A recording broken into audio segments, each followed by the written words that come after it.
So I'm just going to briefly cover the reimbursement for non-VA emergency medical expenses. So for veterans enrolled in the VA healthcare system, over my 10 years doing this, many veterans are confused about what if they have a medical emergency, heart attack, fell from a tree, broke their leg doing housework, whatever it may be, and they have to go to the nearest non-VA trauma center to get care. How will VA consider paying those emergency and medical expenses for you? So that's what we'll be going over today.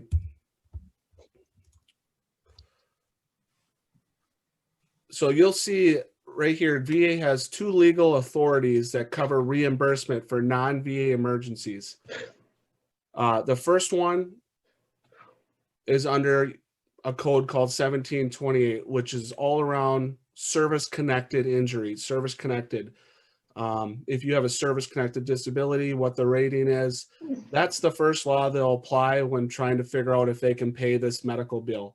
Under the next one, which is 1725, this is non-service related. A veteran doesn't have to have any service-connected disability at all, and have an injury and still have the VA consider to pay the bill or partial payment towards the bill.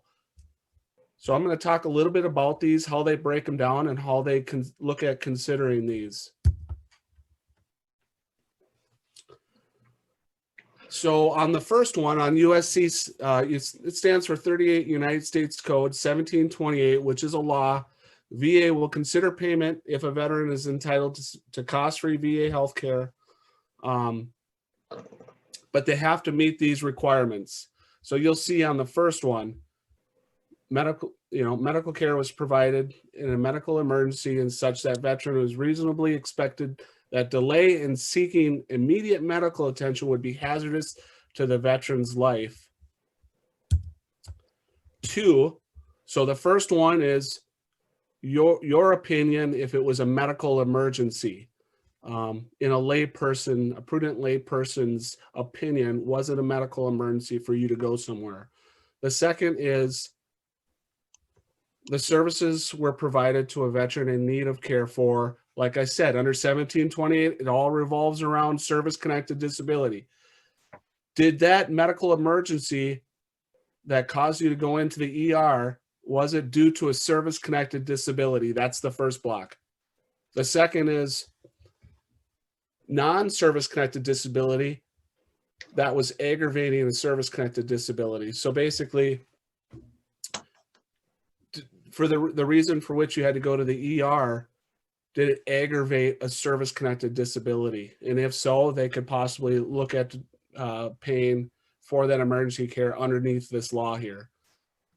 And then, of course, for any veterans out there that are 100% permanent and total rating from the VA, service-connected, if they have any medical emergency for any reason at any given time, they would qualify under 1728 here, under that bullet point.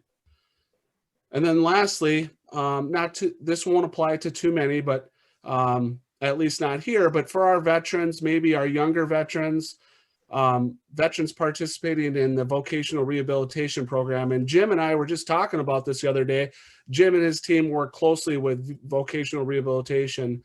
It's called through the VA right now, Veterans Employment and Education. And it's basically veterans that are, they got an injury in the service, they file a disability claim, they get a rating of at least 10% or greater, and that disability prevents them from gainful, sustainable employment.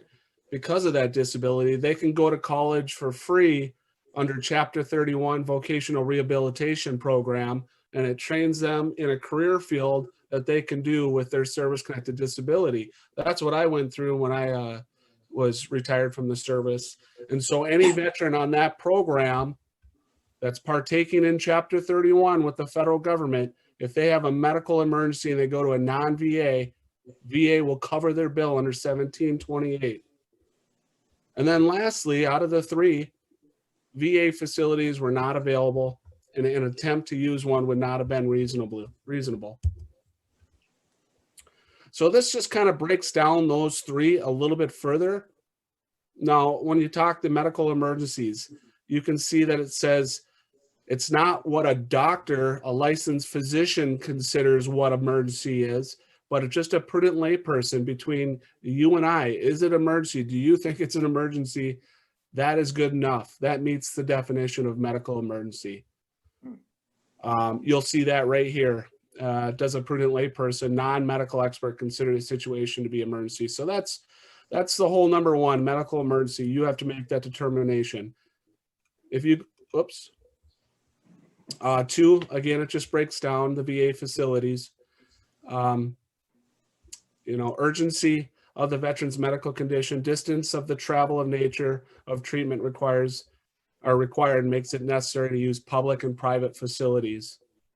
And then lastly,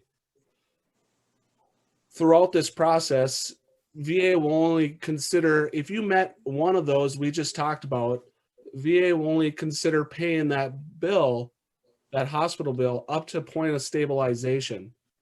And you'll see that under bullet point 3 here. And what that means is that the government's not going to continue to stay in that hospital when you have been stabilized and you can be transferred to the nearest VA facility. I'll take a break now. Does anyone have any questions about 1728? Oh, but Jeremy, what about myself up in Grand Rapids with community care?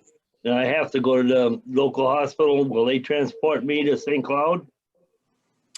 So that's a good question. So when you go through this process here and you notify the VA, and we'll get to the next process about notifying the VA. There's a certain time frame for which you got to notify the VA.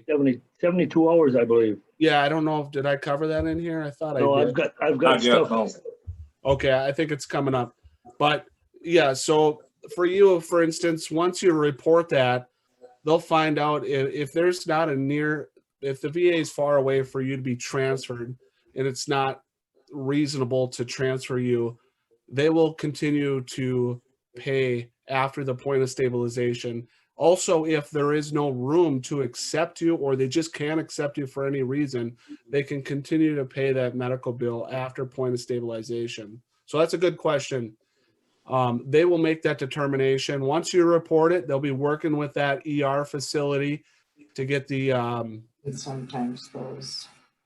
yeah, they get an explanation of benefits. I think it's, they talk between each other so they can make that determination.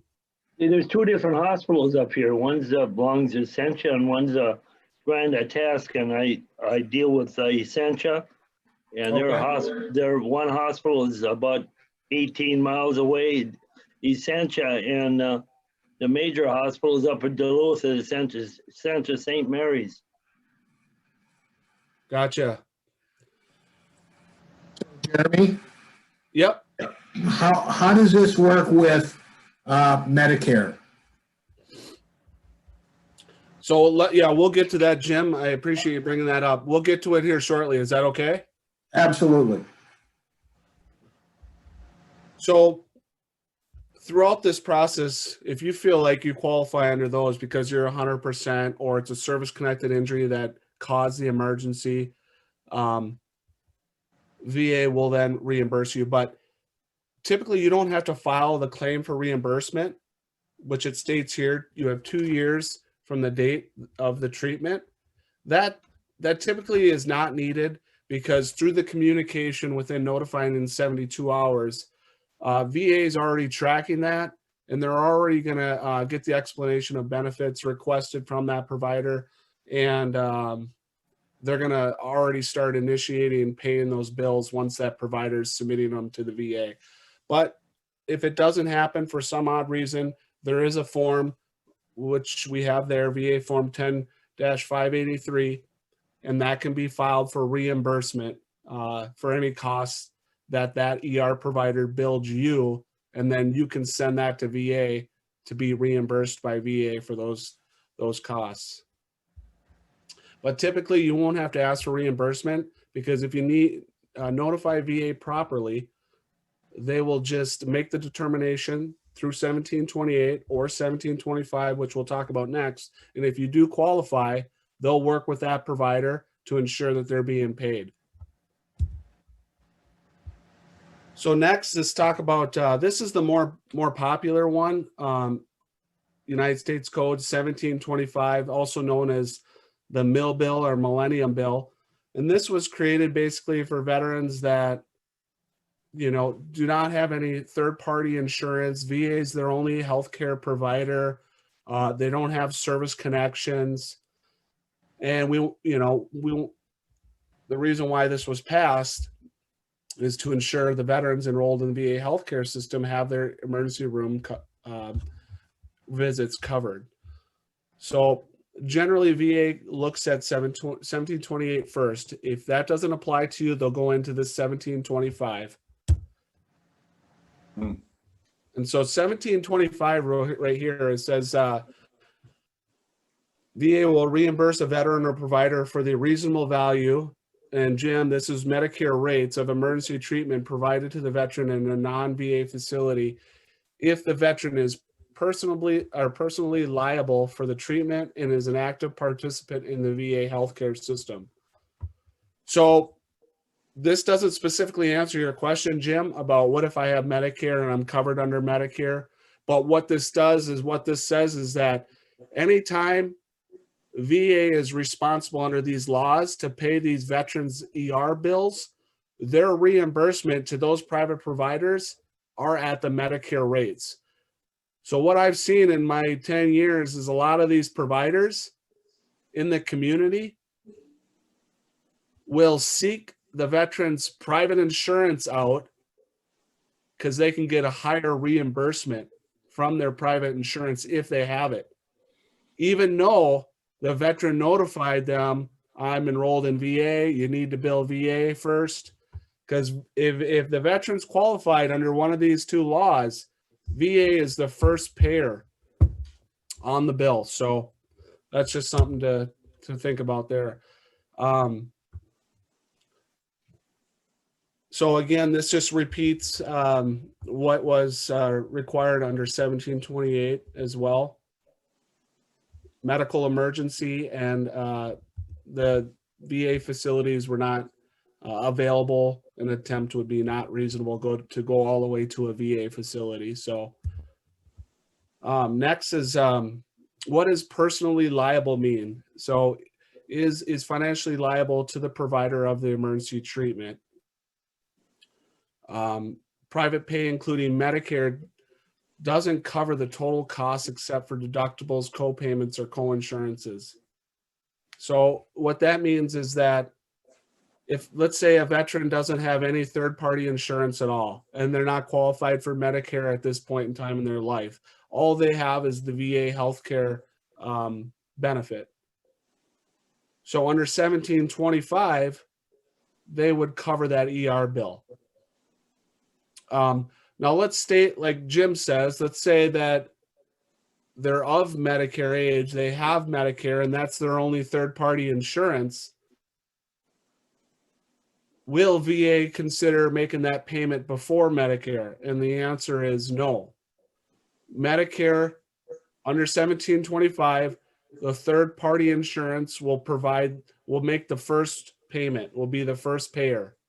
Anything left over that Medicare doesn't pay, except for deductibles, co-payments, and co-insurances, VA is responsible to pay that leftover bill.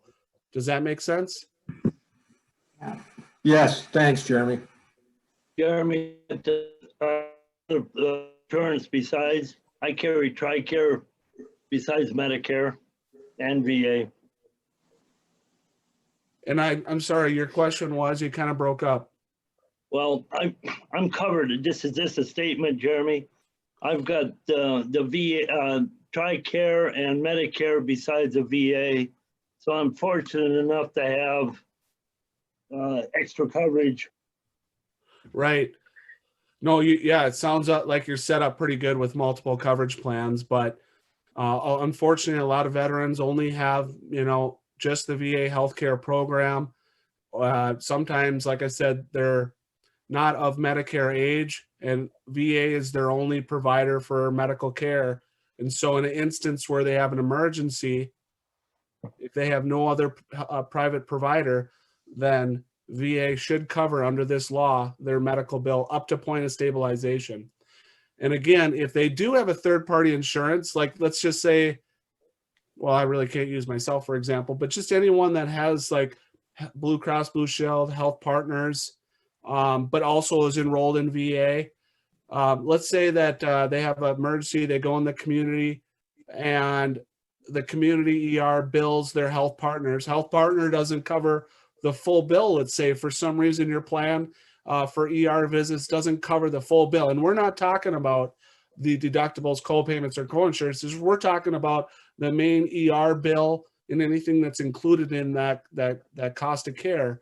If there's a portion of that Health Partners does not cover, then we submit the rest of that bill to the VA, and under 1725 by law, they have to cover the rest of it.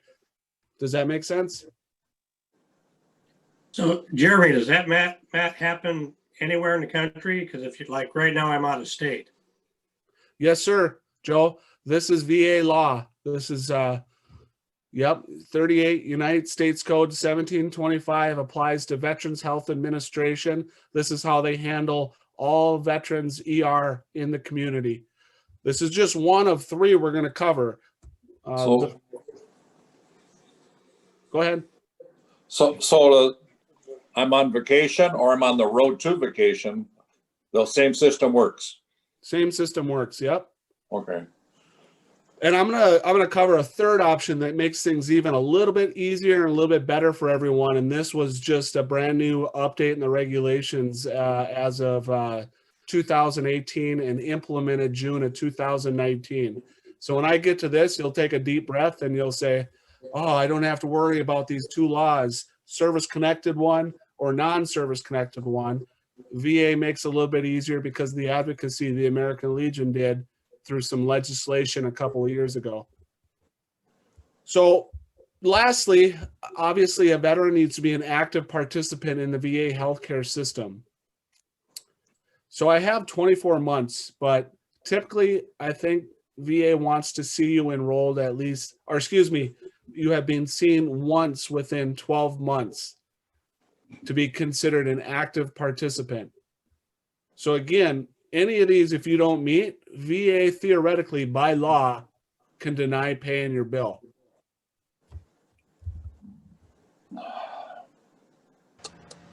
So for reimbursement, if you had to do it that way, you have 90 days only to file this reimbursement from the date of discharge from the facility,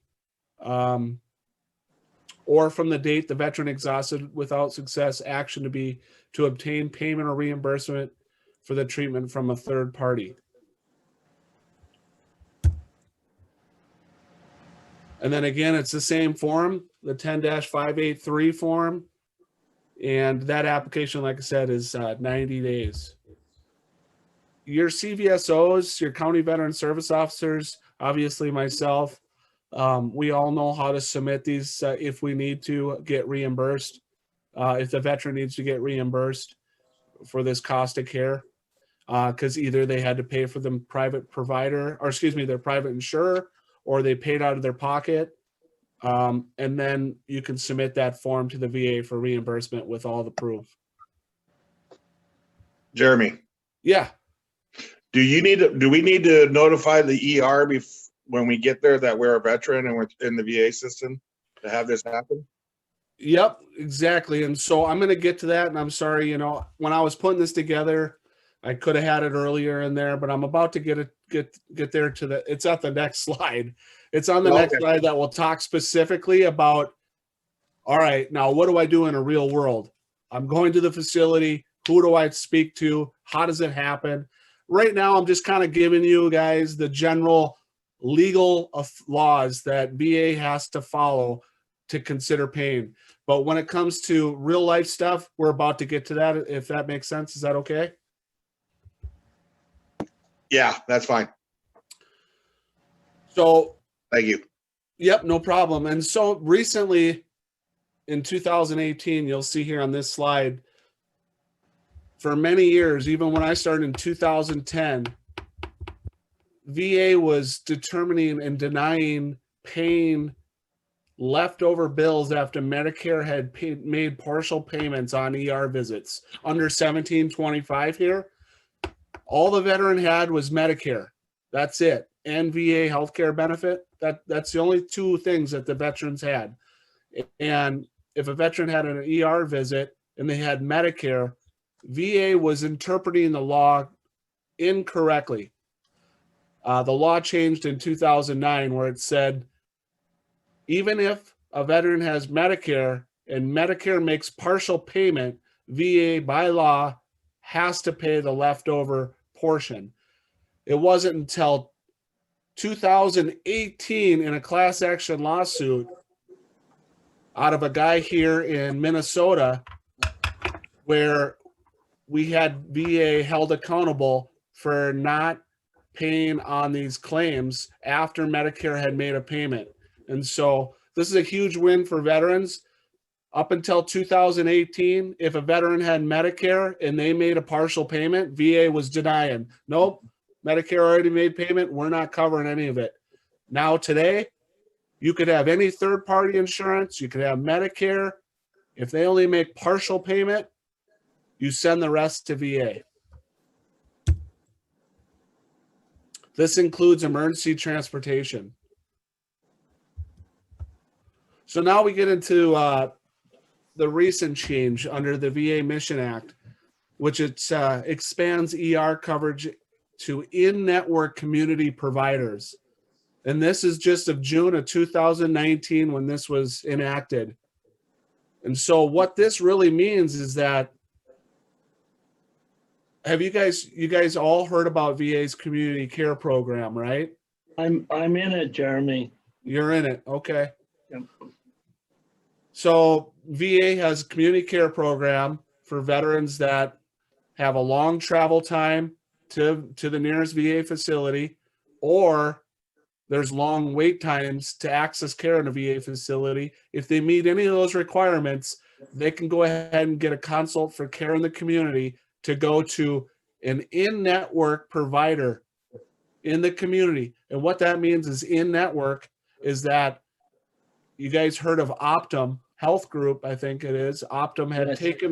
taken over as the third-party administrator for all the providers in our region. And so Optum has a very vast, large,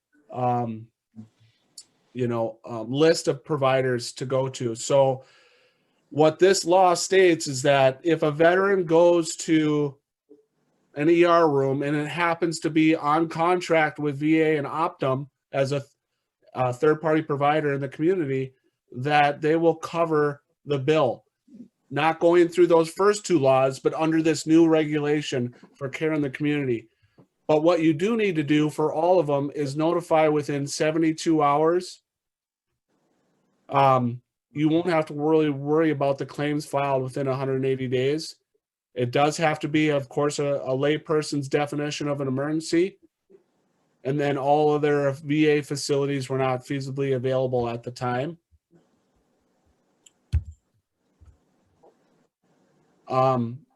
You got to be considered a covered veteran, which is an active participant in the VA healthcare system, which means you've been seen at least, like I said, it did say 24, but at least once a year is preferable.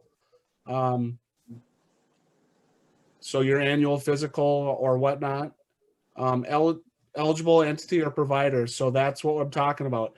They have to be on contract in network with the VA and Optum.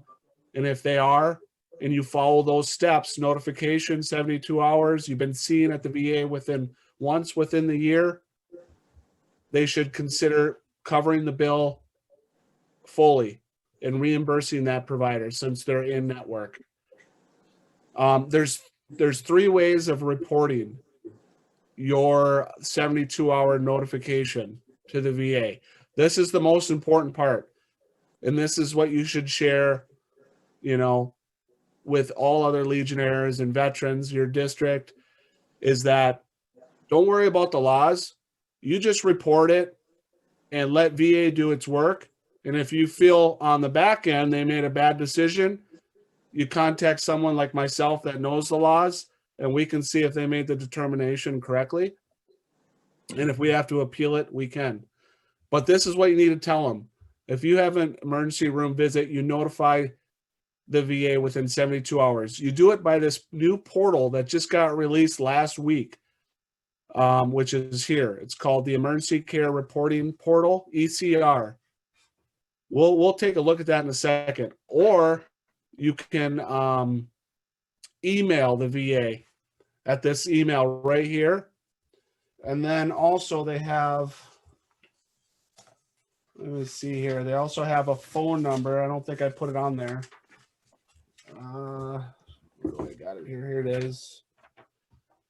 Do you guys want to write down this phone number? This is an important phone number to have. And this phone number is for what again? This is for reporting any kind of emergency room visit to the VA within 72 hours. Okay. Now, theoretically, by law, VA can deny paying those bills if you failed to notify the VA within 72 hours from your emergency. So this number is 844 724 724 742. 7. Run that by us again. Jeremy? Yeah, that's 844 724 7842. Question, Yep. covered veterans, is that a 100% requirement, or someone like myself is 10%?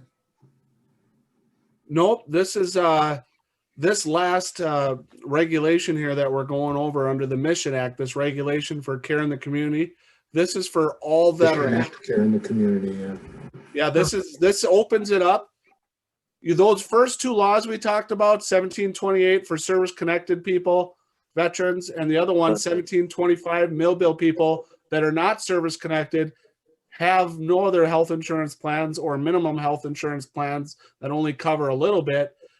Those are two laws VA's always had, and that was the only way they would consider paying emergency bills. You had to fall under one of those two, and if you didn't, you're on your own to pay that bill. But now, as of just last year, they updated emergency room visits to cover emergency room visits if that provider is an in-network provider. Okay, so and VA would fall into like the second or third payer, if need be. Nope, under this law right here, VA is the first and primary payer. Okay, 'cause I'm like Bruce. I have TRICARE, plus I have TRICARE for Life, plus Medicare. So Yep. those are the first two. Presumably. Yep, under this regulation, that doesn't apply. Okay, so if I have to go to the emergency room, I just put all 3 ID cards and say, take care of me. Wait, yeah, right. Nope, I wouldn't even do that. I would just tell them that you're enrolled in the VA and that Paul. you got to notify the VA within 72 hours, and you can do it either by that phone number there, this email here, or this portal here. And if you notify, and I'll show you what the VA is requesting during this notification period. But yeah, if you provide your other health insurance, what may happen is they may end up billing that health insurance, and then what happens then is now you're left with possibly a co-payment, right? So we don't want that to happen. If VA is going to automatically cover ER bills, all ER bills, if it's an in-network provider that provided that emergency room visit, then send it to VA and let them cover that bill. So I'm going to just click on here so you can see this. And I don't know if I can make this work or not. I don't think so. Shoot.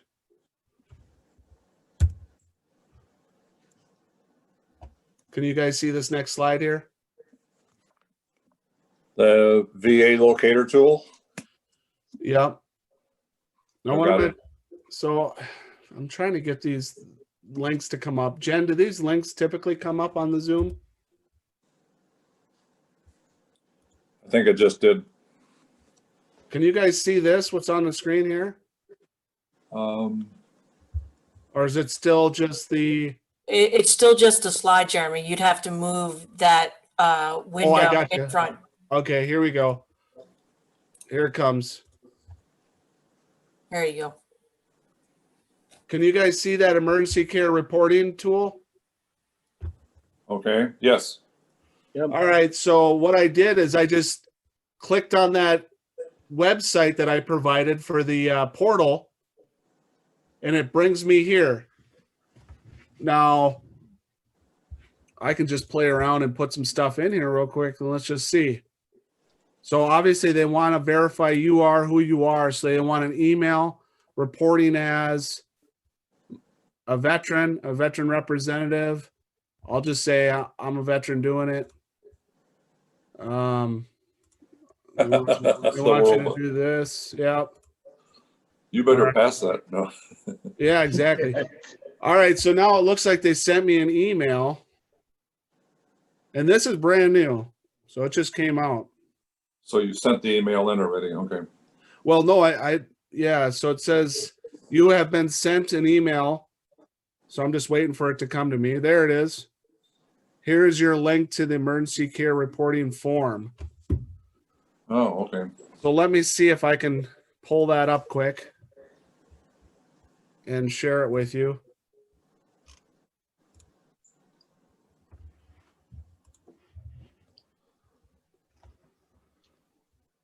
Just waiting for it to populate on my desktop email here so I can open it up and share it. Okay.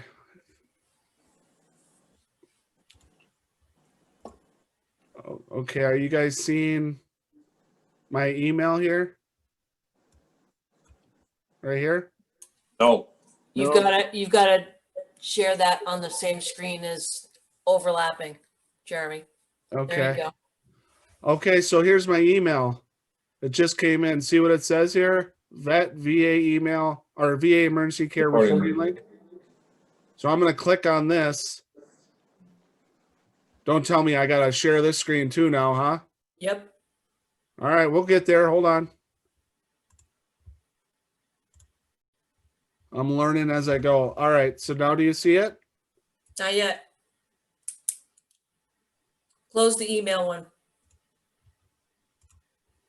Oh, hold on. Here we go. There you go. I see there's a green box around it, so it tells me it's on it. All right, that's good. Yep. So everyone taking a look at this here? Yes.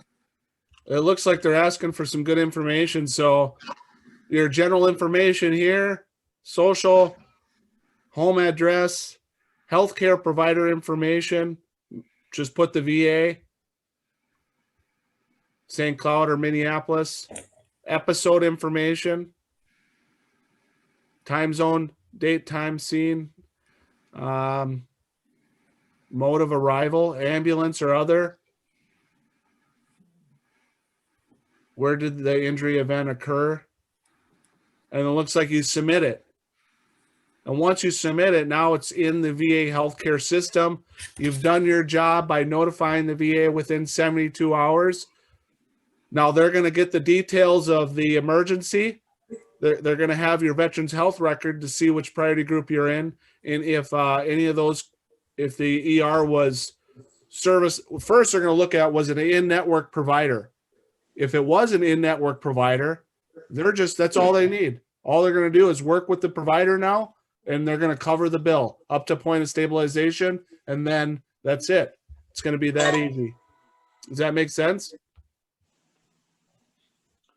I can see where the telephone number is going to be the handiest, because if you're sick enough that you had to go to the ER, you're probably not going to have a laptop or your iPad to email that information in. Exactly. Just a thought. So I can see where the phone number is going to be probably the real important item. Well, and I think that's why it's important that the people, your loved ones or your spouse or whatever, know where this website is so that you don't have to worry about it, so they can jump on and do that while they're waiting, you know, for doctors or whatever. You know, unless it's a major crisis and yeah, you want to call, but overall, you'll have, if you have somebody with you, they can be doing that. Good point. Yeah, that would work for family members on the filling out the form like that, because they should have all your information. I'll use my episode as a prime example with that tractor wrestling incident a couple of years ago. Couple of the family members beat the helicopter to the hospital. And it was a non-VA hospital because of the trauma, because Sioux Falls VA does not do trauma. So they go to the either one of the hospitals in Sioux Falls. Well, and the other case is like my dad who lives in Maine. So if my mother called me and said something to me about it, I would be able to go on this site, put his stuff in, and they'd be notified, and my mom wouldn't have to worry about doing it. Exactly. Doesn't need to be the veteran. Okay, The provider should be getting this information too. All the in-network providers, at least through Optum, they should all be getting that reporting portal information. It's something they get trained on as well. So they should be familiar. If you say, I'm a veteran and I'm enrolled in Minneapolis VA healthcare system, we got to notify them with 72 hours. Most of the time, they'll do it on your behalf. But you want to make sure, obviously, that they're doing it. They've either called them, they've went on the portal, or they sent them an email. Can everyone see here back on the PowerPoint? Yes. Jeremy, Yes. can I get that email for the Portal. notify the VA? It's covered up. It's covered up with faces. Yeah. I'll email it to you, Bruce. Thank you. Would you do that for all of us? I will. Thank you. I like that Are idea. you gonna send the PowerPoint out to everybody? We'll put it up on the department website. Great, thank you. I just want to show you guys one last thing here that I think a lot of veterans find they don't know about it, but it's something that VA does have available. Let's see if I can get it to come up here real quick, and then I'll share it.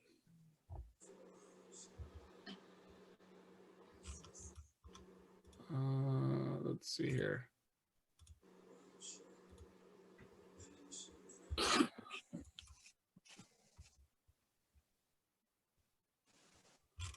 Yeah, for some reason it's not working.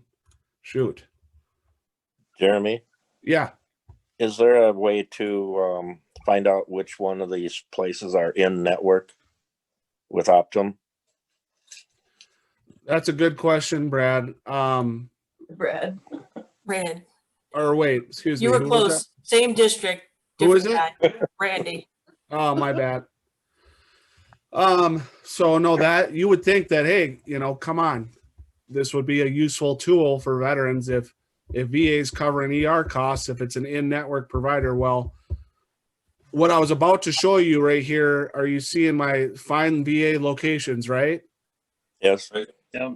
Let me see if I can get it to come up. The link is just, it's coming up and then it's going dead right away. So let me see if I can so in this link right here, that's what I'm going to be working with National on, trying to get them to convince VA Central to add that as an option, is to find in-network locations for ER visits. I don't know why they didn't add it. And then when you go to Optum's website for veterans healthcare, for community care under Optum, they do have a list of in-network providers that you can check on, but it's inactive currently and it's a work in progress. So that could be, it's been pending that way since last year. So it's just not very helpful. And I hate for veterans to take a guess whether that ER is in network or not. It would be nice and helpful to know that which ones are.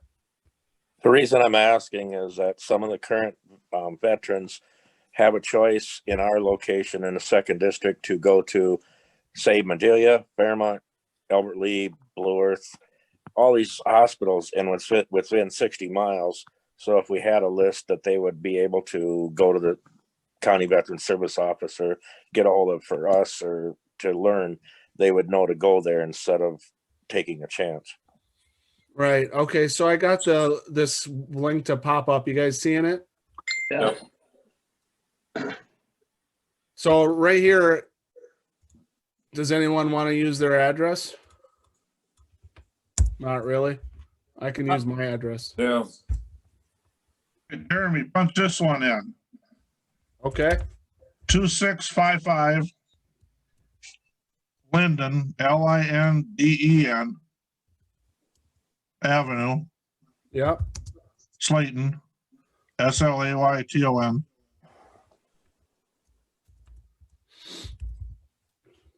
And the zip is 56172. So it should pop up Sioux Falls and St. Cloud. right. And so look at, so now you go to facility type. VA, urgent care provider in the community for like pink eye and all that stuff, urgent care that's in network. Then you got community providers in VA's network. Remember, that's what we were just talking about. Right. Those that have agreements with Optum as a third-party provider, those are considered in network. But what they don't have, when you click on that, is an option for ER visits right here. So you have to type in the type of specialty care service you're seeking. And it's got like example of chiropractor and optometrist. But if you put in emergency room or like, let's see here, emergency, whoops.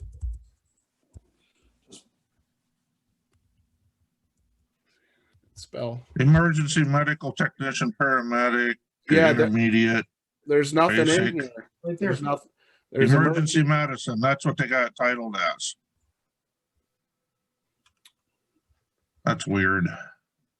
Yeah, I mean, so, and then it breaks down where right here on the side, it doesn't give the name of like the provider, just the name of an individual that provides emergency medicine. That's not an emergency room. So what I'm Okay. trying to say is it makes it really difficult. Actually, Jeremy, emergency medicine is your emergency room department. So if you're going there and then you're waiting to be stabilized to determine whether they are going to continue to pay or not, that's where you'll start. If you go in an ambulance, you're going to go into the emergency medicine. That's the first go around. And then they decide what's wrong with you. And if you're having a heart attack, it would be cardiologist. If you're going by ambulance, you're always going to the ER, which is emergency medicine. Scroll down on that side once, Jeremy, to D, because it showed Tracy on there. That might be the hospital one. I'm not sure. So Jennifer, you're saying like these here, A, B, and C, these are names of individuals, but you feel like these are actual ER facilities. Well, they're always associated with a facility. They'll have rights at that facility. That Your you're clinic. going to. Yeah, but what I'm trying to say is that, okay, so whoever just gave me this address and they're looking for their nearest ER clinic that's in network. It doesn't show it. It's just showing the doctor's names. Yeah, what if that doctor, so does that mean that doctor's, if you're seeing that doctor and he's anywhere, that it's covered because it's in network? I mean, it's confusing to me is what I'm trying to say. I'd like to see if you have an ER or emergency room or emergency medicine, a list here of emergency rooms. Yeah. Yeah, because like Slayton with our address, we have an ER here. There's an emergency room in Tracy, Marshall, Worthington, Pipestone. Let's put That's weird. optometrist. So same, it just names individuals. That's why I'm concerned about it. That's what it'd be nice to have a list of the building facilities and addresses. Yeah, and so that's something I can work with. Hopefully, our national to figure out why is it done that way. It's hard for veterans to find in-network community providers to choose from. It's given the provider's name and their address. Well, that one there is all the same address. That's the eye clinic in Tracy. I recognize the address and the phone number, but it doesn't give the name of the business. Right. So up here, this should be the name of the business. Yeah, instead of the provider's name, it should be like where the ER room is and the address, or like the optometry clinic name and the address instead of the providers' names. Is my thoughts. Right. So just so you guys know, just See, we're remember. doing community providers, so maybe that's where the catch is under the facility type. Well, I got a question there, Jeremy, because I know that a couple of them doctors that you have on that list, they go to 2 or 3 different facilities as a doctor. So that's why I'm confused. Try, Yep. But I try think that, urgent care once and see what comes up on that. yeah, well, urgent care is different though. That's totally different from emergency room visits. ER is, like I said, for like non-emergency situations. And this has just got all urgent care, community urgent care provider in VA's network. That's what you want, because that's what VA covers. And obviously there's nothing. There's See, the obviously, land of rocks and cows. We don't have nothing out here. yeah. Oh, boy. But just using that as a guide point, we're so rural out here that our facilities are spaced so far apart. Exactly. But I just wanted you guys to know that this VA locator tool is available. Just so you know, it's not the most helpful, but let's just say that you guys have a specialty care consult put into care in the community because you qualify for it. You can theoretically ahead of time look for that community provider in network, put in that specialty care consult your provider put in, type that consult in here. I just did chiropractic and I got my consult put in. So I could put chiropractic, but I could put my address, which is in the city. So it should populate a lot more here for a chiropractor in network. And there should be quite a bit, but why is this saying we didn't find any matches? Now you're in North Dakota. You got punched in the city and state yet too. Oh, is that what it's doing? Yep, Yeah, it right. picked up the address in North Dakota. I was watching them now. Let's just see if this comes up.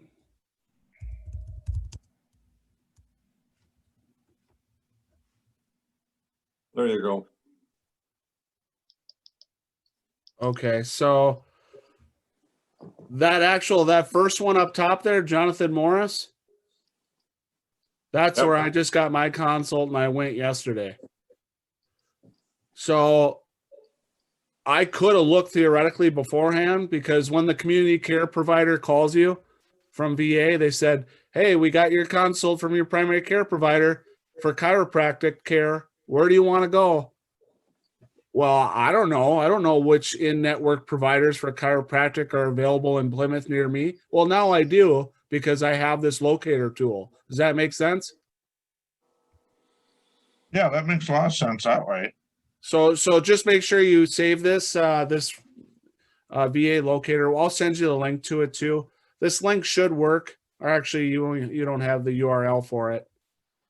I won't go into this last one because we've taken up too much time now, but this last link here is also very helpful. It compares wait times for all specialty care visits or any kind of medical appointment with VA compared to the community providers that are in network in your community. So it's kind of a helpful tool as well.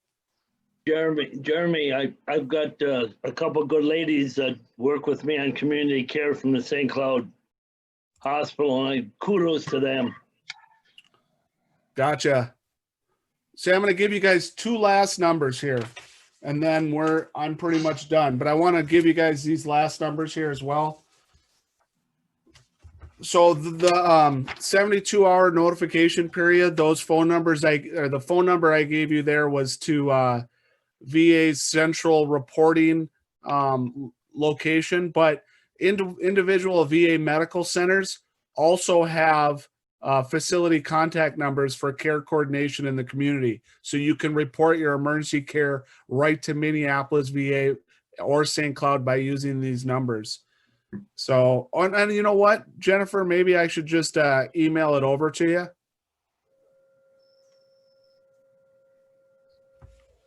Or I can read them off. What do you guys like? You ready to take it? Email them to Jennifer, and then she can send it out to everybody. Let's do that. Just so you got them correctly. And then share them with everyone that you think of. For all the facilities, Jeremy, Minneapolis, St. Cloud, Fargo, Sioux Falls. Yeah. Sorry about that. I didn't have No. Fargo and Sioux Falls included. But I'll get all 4 of the facilities, okay? Thank you. All right. Well, that's all I have. I appreciate you guys attending. And if you have any questions, just email me and I'll try to do my best to answer them for you. Sounds good, Jeremy. Thank you. Sounds Thank you, good. Jeremy. Thank Yeah, you. good seeing you guys. I appreciate Thank it. you. Have a great night. Okay. You You too. too. Good to meet everybody. Thanks, Jennifer.